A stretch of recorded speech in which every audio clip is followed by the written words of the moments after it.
Welcome to the Better Road Podcast, where we pave the way to better living and discover the roads less traveled. How you doing? I'm doing well. How is New York so far? New York's been a good time. You've been here since Thursday, right? I've been here since Thursday night. Flew in, went to work in the morning, did a presentation.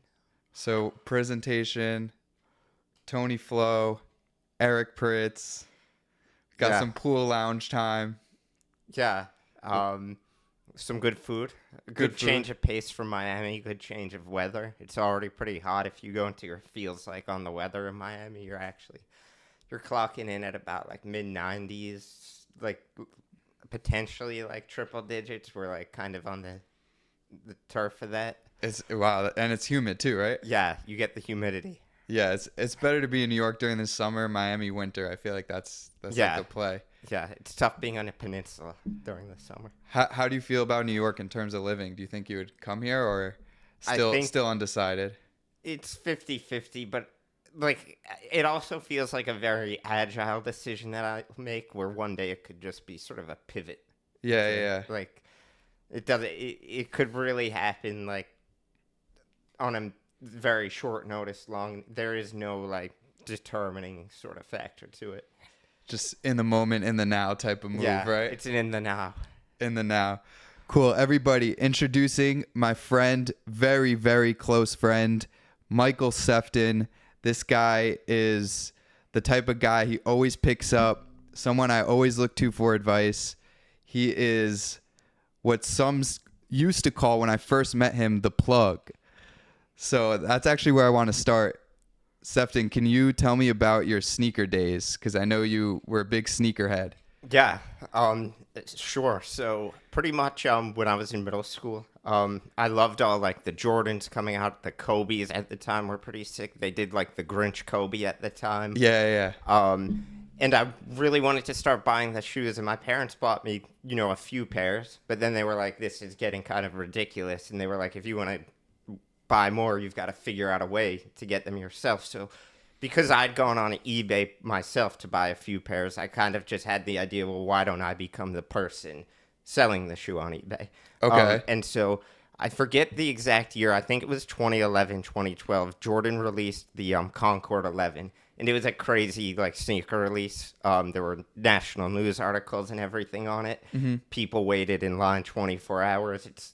So the Jordan 11 is a shoe that they would do for Christmas every year. Okay. And that shoe in particular was like the first shoe that I purchased. Got two pairs, so both on eBay. On eBay, okay. Yeah, from there I just continued buying sneakers, selling sneakers, some other notable like things that first year. They did the Galaxy Foamposites. Okay, I remember those. That was a shoe they did for the All-Star game when it was held in Orlando. I met some guy online through Nike Talk. It was a forum that was pretty big back in the day, and he was willing to backdoor pairs. Backdooring is just when pretty much someone who either works at a store or has maybe a friend at the store. Say a shoe sells for $200 at the store, mm-hmm. They'll sell the sneaker for $400 out the back door. For this particular pair, it was probably the biggest risk I'd ever taken. I bought 3 pairs. They were $1,000 each, so $3,000 at the time. Okay. I had to tap into like just savings from the time. Okay. How old are you? I want to say no older than like 15. At the time. Buy all 3 pairs of the shoes. They come in overnight shipping a day later. Coincidentally, the shoes were supposed to come out, I think, that Thursday or Friday. Rioting happened at the mall, and the shoe release at Orlando, where the most pairs were supposed to come out, got canceled. So I had 3 pairs, put them on eBay. I want to say for around like $1,800 a pair. Sold all 3 within 24 hours. And wow. That was really like the first sneaker where like I profit, made serious. You made some money. Like the other shoes like are today what I like call like lunch money. Right. Like my friend Alex and I, Alex Heitman. Yeah. We used to go back and forth, and like a lunch money shoe is like one where you're making like $20-$50 a shoe, and like at that time it's still a lot more like $20 or $50 like when you're in your teens, like it's a lot of money. Like you burn through that at our age. Yeah. But like, so when I really made like that first, like I want to say it was like $2,500, like that was like a Off the big Galaxies. Yeah. that was like a big moment for me. From there, I just continued to like buy and resell stuff. I probably have done or had done close to like 500-600 sales on eBay. Wow. Sneakers. Yeah, sneakers, and probably anywhere from like another 300-400 through Facebook, online. Like they have sneaker marketplaces on there where you can buy shoes. They have like SneakerCon. I would go to those. And then Dunk Exchange, and then also like through eBay and through Facebook, I made some good relationships with a lot of people. And they would just sometimes reach out to me, and then I would eventually like try to learn, like if I have someone hitting me up every month, they want a size 9 Jordan that's coming out. There were a few people who I would just reach out to proactively and say, hey, here's what's coming out. Like, do you want to get them? And so, yeah, it was a really fun experience. I still do love sneakers. Yeah. But I tend to just, if there is something I want now, I'll just go to GOAT. I think the apps have actually destroyed a lot of the sneaker culture. Okay. It used to be like very fun. You either entered like a raffle where like you had to go in store, get a ticket. There were camp outs. I didn't camp as much. I was really an online person. Right. And it was before bots were a really big thing. Like when I got into it, bots were not a big thing. Okay. It wasn't until probably 5-6 years into it that the bots really became, or maybe 4 or 5 years in, till the bots became a big How would you make sure that like what you're purchasing is profitable? I know the bots obviously help, but like before then, because the bots would get you the release retail price, Yeah. and you knew it would go up. But before then, you kind of took a risk on the Galaxies, and you said the other ones are like lunch money. But how did you know you'd be able to flip it? What strategy did you use to get like that profit?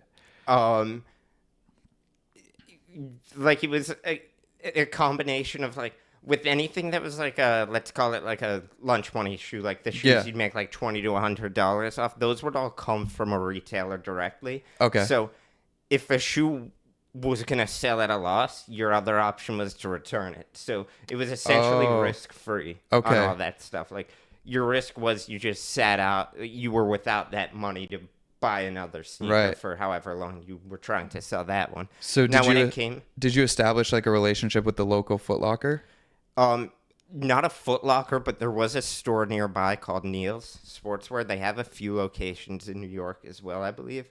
But they, like, for one release in particular, it was like the white cement 4s with the Nike Air on the back. It was when they brought those back. They were able to help me get, I want to say, like, close to a full size run. So, like, from an 8 to a 12. Oh, you were buying the whole size. For like $230 a pair. And also at this time, the back door was not as prevalent as it is today. Okay. Like, part of what pushed me out of it is how much nickel and diming went on with the back dooring that it essentially evaporated the market. Like, you had to take on a ton of risk to get that high allocation sneaker. Like, for example, with the same person I bought the Galaxy foam posits from, they also were able to get the pure platinum Yeezy 2, which was like the white Nike Yeezy 2. Yeah. I think one of the sicker Yeezys when you rank all 6 of the Nike ones. Okay. He was able to get me 2 pairs of those. That's another shoe where the 4-digit price, but Right. I was pretty confident that they would sell for more. And on the back door, the seller is like making a little extra, right? Yeah, Like so he's the seller's also collecting. Let's say they're paying their store price. They probably get an employee discount too. So that shoe in particular, like the Yeezy 2, was $220. I want to say I was paying around $1,500 per pair. you just had a feeling because of the hype it would go for more than that. It wasn't 'Cause just the hype, but people on eBay would post pre-sale information, or not information, but listings. Okay. And so I would see what pre-sales were selling for. Okay. So there's a way. Pretty much like they'd have pairs up for $2,500 to $3,000 pre-sale. So I kind Okay. of knew that I would be able to sell it. Right. Sometimes after the sneaker, at least it would fall a bit in value, but I would always try when it was at least with a reliable person Right. who I was doing a backdoor with to ensure that the shoe was listed pretty quick after I purchased it. Right. I did have some backdoor transactions that didn't work out. Uh-huh. One time I bought 3 pairs of Yeezy 2s from a seller in New York. They shipped me a water bottle. It stemmed into like a 6-month thing. Oh my God. Pretty much like I initiated a dispute through my card holding company. Yeah. It created like a whole bunch of issues because I want to say no older than 15, 16 at this time. Yeah. You're not actually supposed to be on eBay. You're not supposed to have like a PayPal account. Right. You have to be 18. When I had to call them and say, hey, I got shipped a water bottle, they were also asking, like, when I start the call, can you just verify your birth date? I didn't even know what to say at the time. And so I would say 96, and then it became an issue, like, after the first or second call. Mm-hmm. And they locked up my PayPal account entirely as this dispute's going on. So not only was I out the money, but I also couldn't buy or I couldn't sell any sneakers unless it was in person. A few months go by, they do rule in the seller's favor. Eventually, like, the police actually got involved in. Wow. The pretty much the guy's PayPal email address that he had, it tied back to whatever came before the @ symbol was like his username on a lot of websites. And so they pretty much reached out and were like, you need to wire the money back or like actions will be taken against you. And I had the money wired like within a week of that back to me. And then the PayPal issue was resolved a few months after that. Wow. Yeah. What a process. What a like learning experience, right? That's like something you can only get by being in the business and like doing it. No, it was like a great thing to learn at a young age because there were a lot of signs that something was off. Like it took the person 10, 15 days just to send the package out. Right. The sneaker had already been out for about a week. Fell from probably 2,500, 3,000 a pair to 2,000, 2,500 a pair. Wow. And then on top of that, just took a while to ship. Package showed up very lightweight when it was like scanned in. Right. Ended up opening it. It was a Fiji water. Wow. You see all these signs. You really got scammed there. That's probably like thousands of dollars are on the line. You must have been really nervous. Yeah. That's insane. Can you tell me, so you mentioned you had Yeezy 2s, the Nike ones, you had the Galaxy foam posits, you had the Concords, you got water bottles. What other sneakers came through the mix? Like what other like cool sneakers did you? So I had a few of like the LeBron friends and family sample pairs, and one of them I really regret getting rid of. Okay. I don't know if you could pull up the picture, but it would be We'll awesome find if it, you yeah. could integrate that somehow. Yeah. But the LeBron 10 ring ceremony, it was a shoe that he was given after winning his first championship ring in the NBA. Okay. It was an all gold sort of chromish, like a chromish finish, metallic finish. Then the check of the shoe is like a gold jewel, almost plastic, but it's kind of carved out to look like a jewel. And it's just the sneaker he wore on the night where he accepted his first ring. They made about 60, 70 pairs. That's it. It's a shoe that I had. I wish I still had it. Aside from that, some shoes I love. Chunky Dunks, the shoe of 2020. I also like the 7-Eleven Dunks. Yeezy 2s will always be like the classic shoe. And really anything from that initial Kanye era was a classic. You have the Louis Vuitton collabs that he did with Virgil. Did you have those? I did have those. I had at one point. So I probably had in Nike Yeezy sneakers. Were Nike and Louis Vuitton. I probably had close to 50 pairs because I was buying them constantly and selling them. Wow. So a part of this that we didn't get into is there was also a store that I used to sell a lot to, based in California. Okay. And I knew every time that I was getting these Yeezy 2 sneakers, they would buy them. So if I was buying them for anything under, let's call it 3, Mm-hmm. I knew that there was a margin on the product. Right. So if I could find pairs of them for 2,500, 2 to 20, anything below 2,500, Right. I would buy that and immediately text this guy. Did lots of good business with them. Wow. That is quite the experience at 15 years old, entrepreneur, like going through, seems like hundreds of sneakers Yeah. and made some solid profit, a lot of learning lessons. I love to hear that. I'm glad I know more about that now. Another thing I want to get into, I know you're into the exotic fruit scene kind of in Miami. Can you tell me about some of your suppliers when it comes to exotic fruits, some of the fruits you've tried that you like? Yeah. So when it comes to the exotic fruits, I actually really enjoy like fruit in general, just a healthy snack. I've tried to cut out like a lot of sugar-based stuff, whether it be like candy, even like processed bars, anything. Right. And I prefer to switch it out for the fruit. Main supplier used to actually be like Robert is here. Robert is Since then, Bedner's Farms, also up in Delray and Boynton Beach. They have a location in West Palm as well. Okay. Big place that I would go.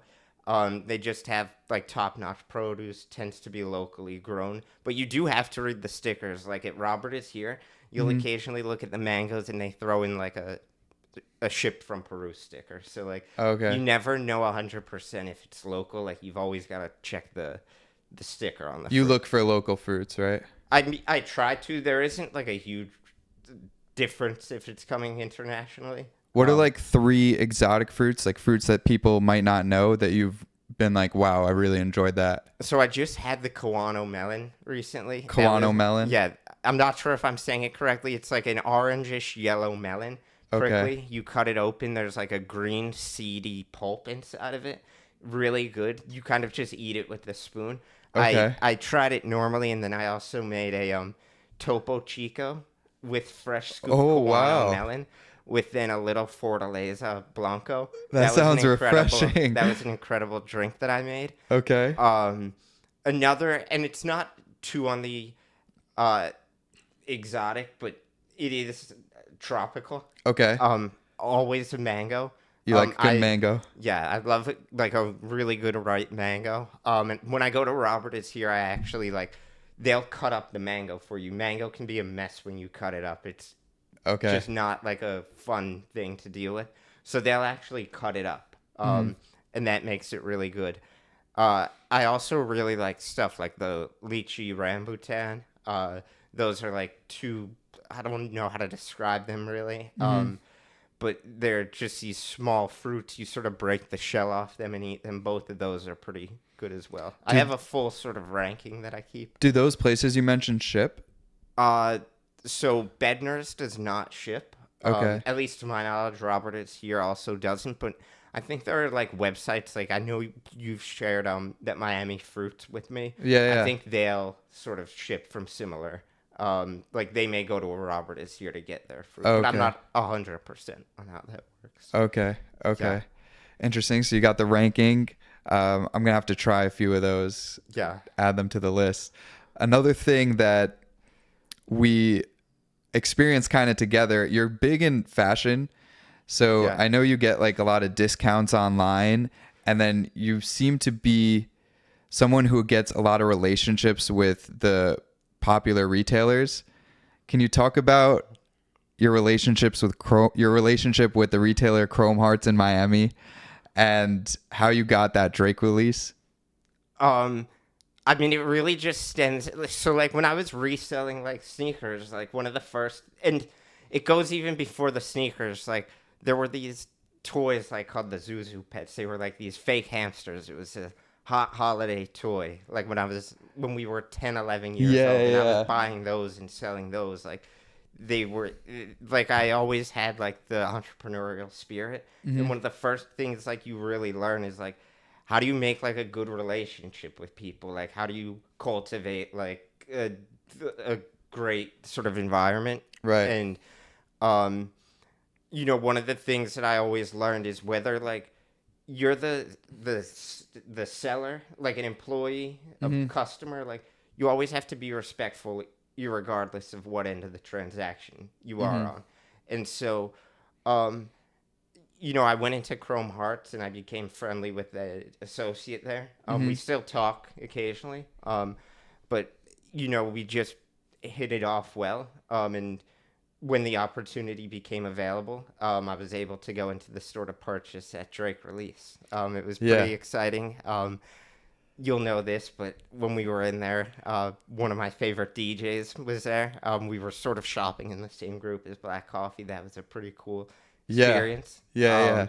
And no, it really just dials down to me at the end of the day. It's treat others like how you want to be treated. And so I think just living by that can go a long way. And that, Yeah. Clearly. like, you oftentimes, like, just be yourself and treat people like, you've got to remember, people go into these stores and they beat these people. Like, Yeah. they are very Yeah. rude to these people. And Definitely. Especially the like high-end boutiques, people feel really entitled. Like, yeah, and they so, they deserve the best service for whatever reason. yeah, and like, so I think it all just stems to, at the end of the day, like, treat others, how you'll want to be treated, and I think you'll see that a lot of things come back your way. Yeah, and clearly, I mean, those Drake hoodies that we were at Chrome Hearts for, I wish I had purchased one. They were reselling for like $3,000, and like they were retail like 300. So So they were 500, okay, or 5 to 650 for retail. Yeah, if I wasn't invited to buy them, I would have had to go to StockX. Yeah. And they were, couple thousand, 3,000. $3,000 on StockX. But fortunately, I had Avery there. He's a great guy. If anyone's ever in the Miami area, Hit up Avery from Chrome Hearts. hit up Avery. He's really like one of the great person, and really nice guy, and really knows his stuff too about all their merchandise. Okay. Love that. And obviously, we had that experience of meeting Black Coffee, who was so cool, so genuine. He was just like so humble and nice.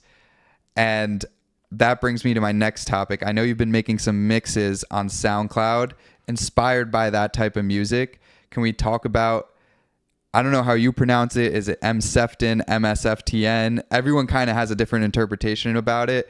But tell me how that started. Tell me about how it's going. So, first, like, I don't, even myself, like, I don't have like a set way of pronouncing it. Like, Okay. some days it could be like Sefton, other days it's MSFTN. Right. Like, I never really know, and that's part of I like that sort of, that idea of not having like a set name. Yeah. And leaving it open to sort of interpretation. Okay.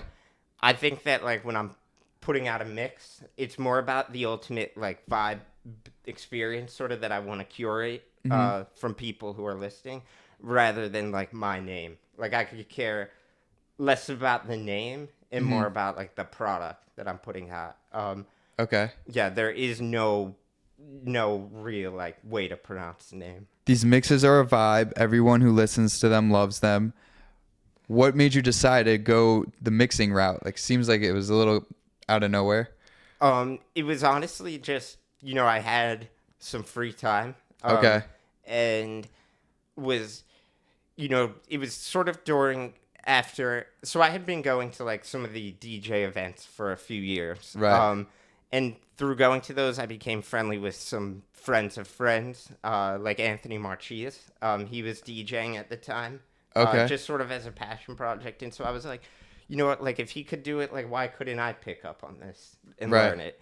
And so I originally started out, and I was using my laptop only to do it, which was a pain. Like, I had to hot code keys so that I could do the transitions, and it didn't work great. And then finally, like 2 years later, I decided that I would purchase like an actual proper setup.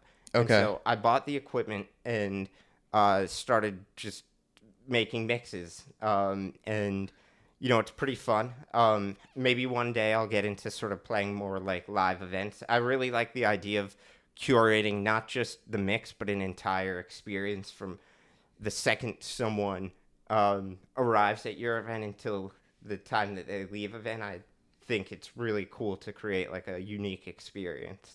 Okay. Like, I think in that business, it seems like to me, you become big because you're either producing great tracks or you're curating a great event that gains a great reputation.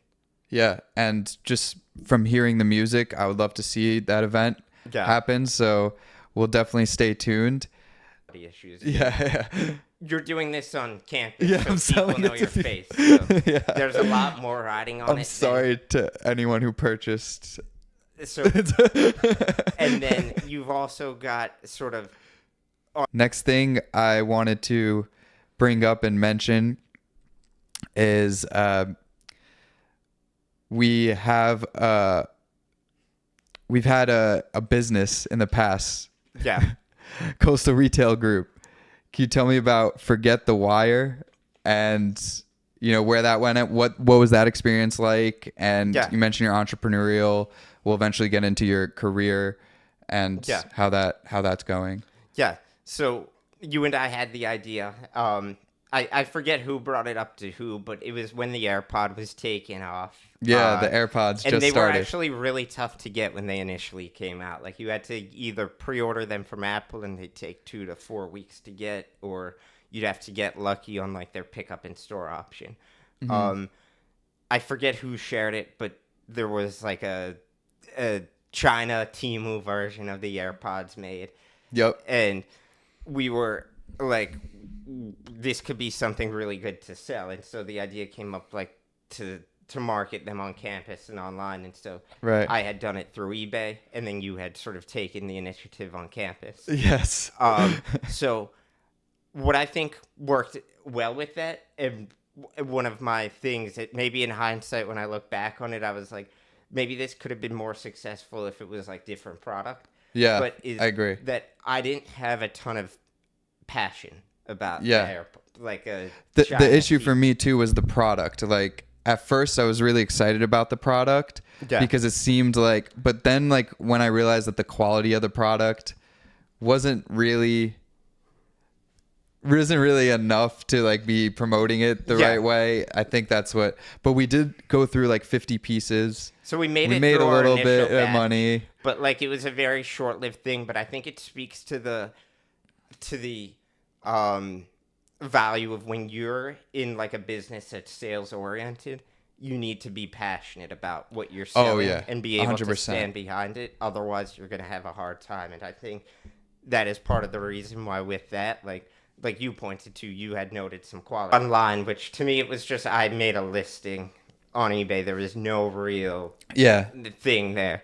But I also wasn't passionate, and not having passion about something, like they say, you love what you do, you never work a day in your life. And Yeah. I believe that that was almost something that felt like work because there wasn't a full passion behind what I was doing. Well, that's awesome. That's something that if anyone's watching this, you could definitely take with you. Yeah. Be passionate about what you're doing, what you're selling. That's a major key. One thing I want to mention is your current career. I know you're a market analyst. Can you tell me about that career, how you got started, and where you plan on taking it? Yeah. So right now, I'm working at Red Wheel. It's a boutique asset management firm, and I particularly sit on the emerging and frontier markets investment team. Okay. Red Wheel as a firm has 7 investment teams that invest in multiple different strategies, Okay. primarily with a public equities focus, but we also have a convertible bond strategy at the firm. And then on top of that, we're also exploring some sustainability focused strategies within Europe. That's becoming a huge market for those types of products, and so that's an area where they're looking to grow the business. I started out prior to joining the emerging and frontier markets investment team as an investor relations associate, which was essentially just being a business development team support person, Okay. sort of like a client service person. In that role, I was pretty much helping out. We had 3 U.S. salespeople, and together as a team, I want to say they had a few $1 billion in assets that they had looked after with their relationships. And I was pretty much when that person's clients had an issue, or let's say they were being onboarded and just investing in the fund, and they had a question, I was the person that would liaise with them. And so pretty much, would do that when it also came to sort of anything that involved like a marketing related event. Say the salesperson was going on the road with a portfolio manager, I'd help create sort of any collateral that would be needed to share with investors for those. And then sort of any ad hoc sort of tasks related to the marketing team I would assist with. So how I actually made the jump over to the investment team was not really your traditional way over, but pretty much. So we haven't discussed it yet, but I had a bit of a background in college with the whole digital asset space and cryptocurrency. Found out about Ethereum in 2017, was mining it from 2018 to I want to say mid 2019. And so, had a lot of knowledge on that. And every Thursday, the investment team does a Thursday research meeting. It's part of our investment process. And one particular Thursday, it was when like the NFT market was booming. You helped me make some money there? Well, no, we couldn't make any actual money there because, and I'll get into that later. But I remember you showed me that market, and it helped me out. Yeah. Oh, yeah. I was able to make some money in that market, but in terms of making money for the fund right, team, yeah, it's tough to really come up with ideas in that space. It's just public equity wise, and particularly emerging and frontier market equities. There just aren't great actionable investment ideas there. Okay. But anyways, going back, so they do the Thursday research meeting on sort of NFTs in the metaverse and crypto. And so I was asked to help out with that presentation just due to my knowledge in the space. And then shortly after doing that, I was offered an opportunity to join the investment team. And I took the opportunity and focused for my first year, I would say, on the Asia tech space. And as part of our process, we sort of integrate top-down research. So we look for different themes that are driving earnings growth for companies throughout emerging and frontier markets with sort of a macro framework to view how we view risk in certain countries, and then combine that with bottom-up due diligence on the company. And so we were looking at the Asia tech space.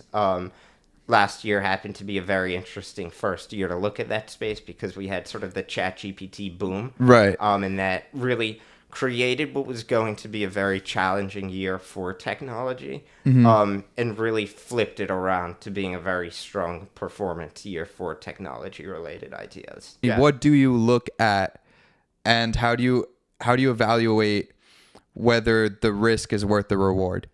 So what I'd like to do, and I'd like to also point out that when you're doing investing as a career, it's very different from investing in a personal account. When you're investing as a career, and on a team that oversees a portfolio, you are judged on a timeline basis. So we get evaluated by clients it could be anything from a 6-month, year, 3-year, 5-year, since inception basis. And so you're competing against a benchmark on all those different time periods. And so oftentimes, like, you can't afford to really sometimes sit in a position if it's not working. If you're getting crushed by a benchmark, like sometimes you have to position yourself to perform better than the benchmark. And so at times you can't, like in a personal account, like I know a thing that you're highly positive on is like AI linked crypto. Yeah. It would have been tough to do that with like a large position size in a public in an investment fund, because from 2017 really through 2020, it had a bit of a bounce in 2021, but then faded back out until last year, and then in 23 boomed again, of really just bad performance for those types of projects. Okay. And so it would have been tough to sit on them, and you would have to defend your position to clients. So what do you look at, like, risk reward wise? If you're looking at a stock, are you like, what are the check boxes? Okay, they're profitable. okay, like this is their current standing versus where they were a year ago?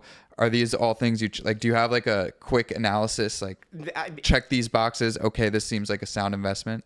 When it comes to like a personal investment, I like to look for things that have asymmetric return profiles, where the return you're often taking more risk, but for taking that risk, you're getting compensated.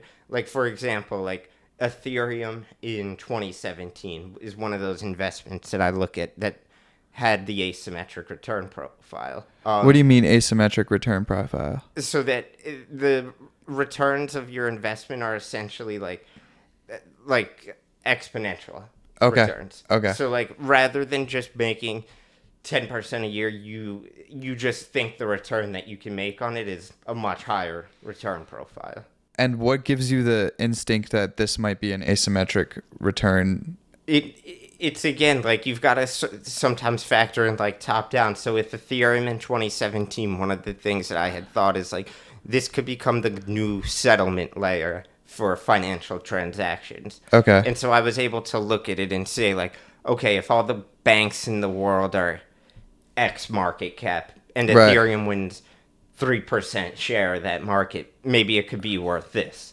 And so you're Okay. able to sort of come up with a very loose projection based off that. Right. So it's a lot of like big picture opportunity wise at that time. Yeah, big picture opportunity and what could this be? It's sort of like how you've done with like the AI linked Yeah. blockchain related stuff. It's saying that, I think you can't actually put a number and say Yeah. this is what it will be worth, but you can say if this works out, I think it will be worth magnitude. Yeah. Rather than like if you're buying like craft food stock. Like Right. Yeah. It's tough to say like, wow, this company is going to grow exponentially from here.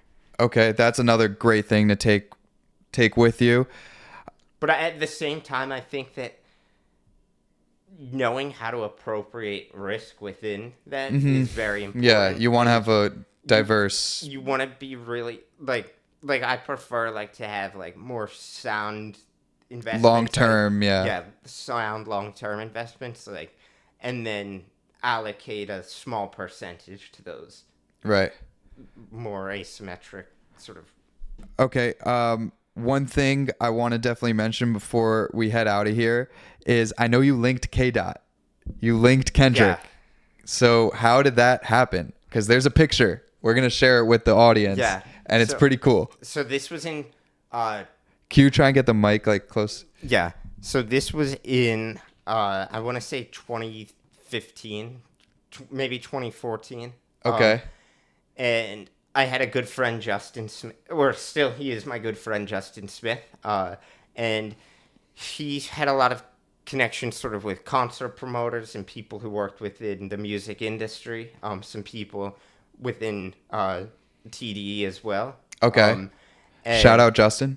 And pretty much he had made some introductions. They were looking for sneakers. And so I would sort of sell sneakers to them.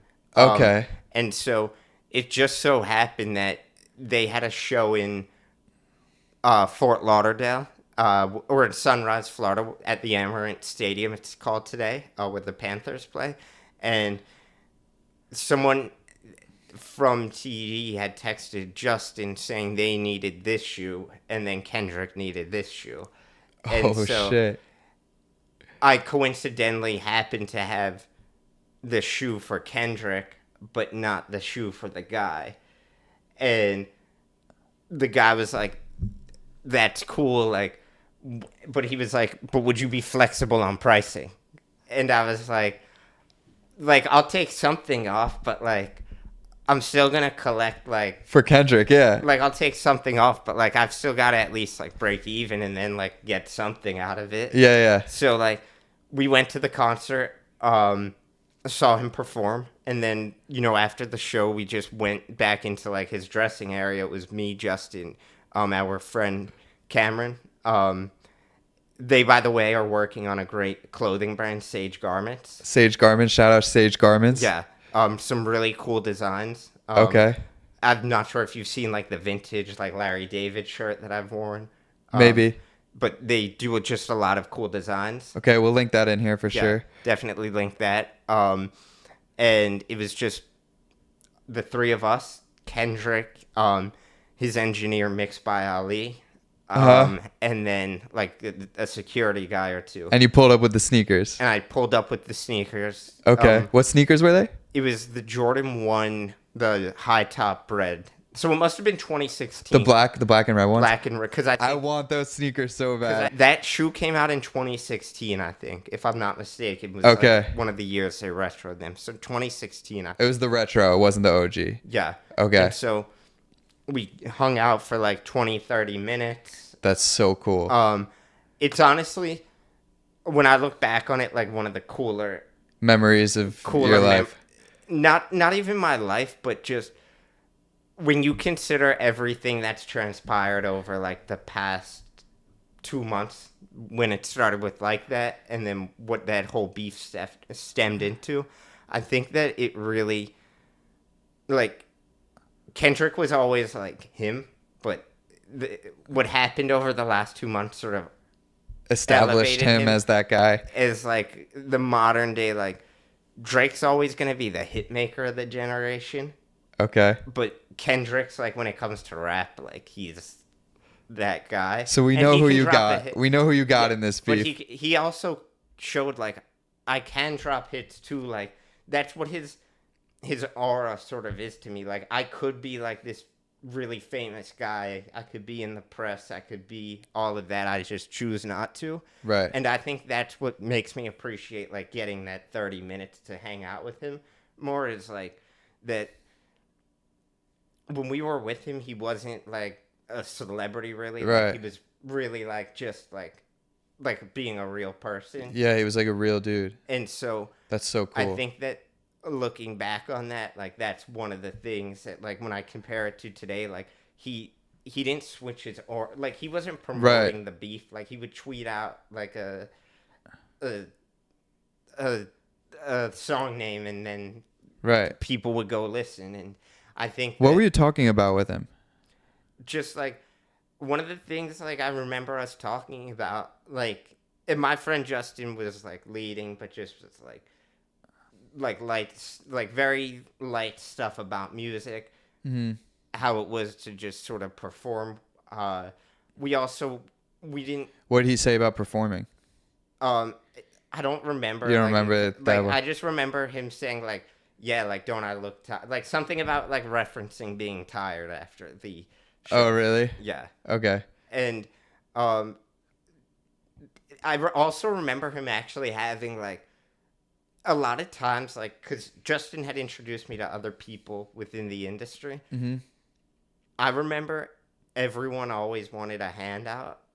Yeah. Like, Kendrick and TDE were, like, the only group that, like, and I respect them a lot for this. Like, they wanted, like, a little discount, but they would never, like, say, like, give me it for free. Right, like, right. And I respect, like, that a lot. Like, that's really cool. That's an amazing experience to have and hold on to. Yeah. So we know you got Kendrick in this beef. Do you think it's over? I think it should be over. Okay. I saw Drake yesterday. He put up a post. I was a little like, look, and I like Drake too. I love Drake. I think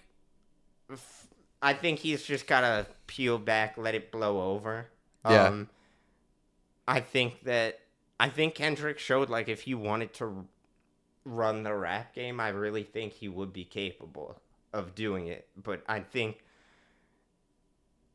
he's just very content with the life he's living, and, like, why shouldn't he be? Like, he's comfortable. Yeah, he's very comfortable. He came from, like, a challenging situation early in life to the situation he's in now. Like, he just seems content. Like, and I respect that a lot. Like, yeah, I think there's going to be more to it, so we'll stay tuned to the beef if that keeps going. Now, you might know this question's coming. It's the Better Road podcast. What's one thing that improves your life, makes it better, maybe you do on a daily basis, or just something you enjoy to do?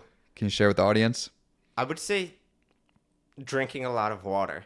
Like, Water. I think drinking a lot of water makes a huge difference, and especially like starting the day off with a glass, drinking consistently throughout the day. Okay. I don't drink any coffee. I don't drink like I drink juices. Any water in particular, like filtered Yeah, I water, do filtered water. Like reverse most of osmosis? I have. You don't I know? don't know the Okay, just filtration yeah, method, filtration but method. It comes out Okay. of filter. It's good for me. Okay, Um, good. Even like I'll do tap. Like it's not gonna kill you. Yeah. Granted, in other parts of the world, As long as you're drinking the water, right? And Yeah. it's safe. But again, like I try to limit like sugar. So like really drinking water and then eating like healthy have been my big things. Okay. I even try to limit like I've tried to move meals to the front half of like heavy meals to like lunch. I like eating a lighter dinner. I find that I sleep better. Okay. And yeah, I just think that really making sure you're eating the right stuff is super important.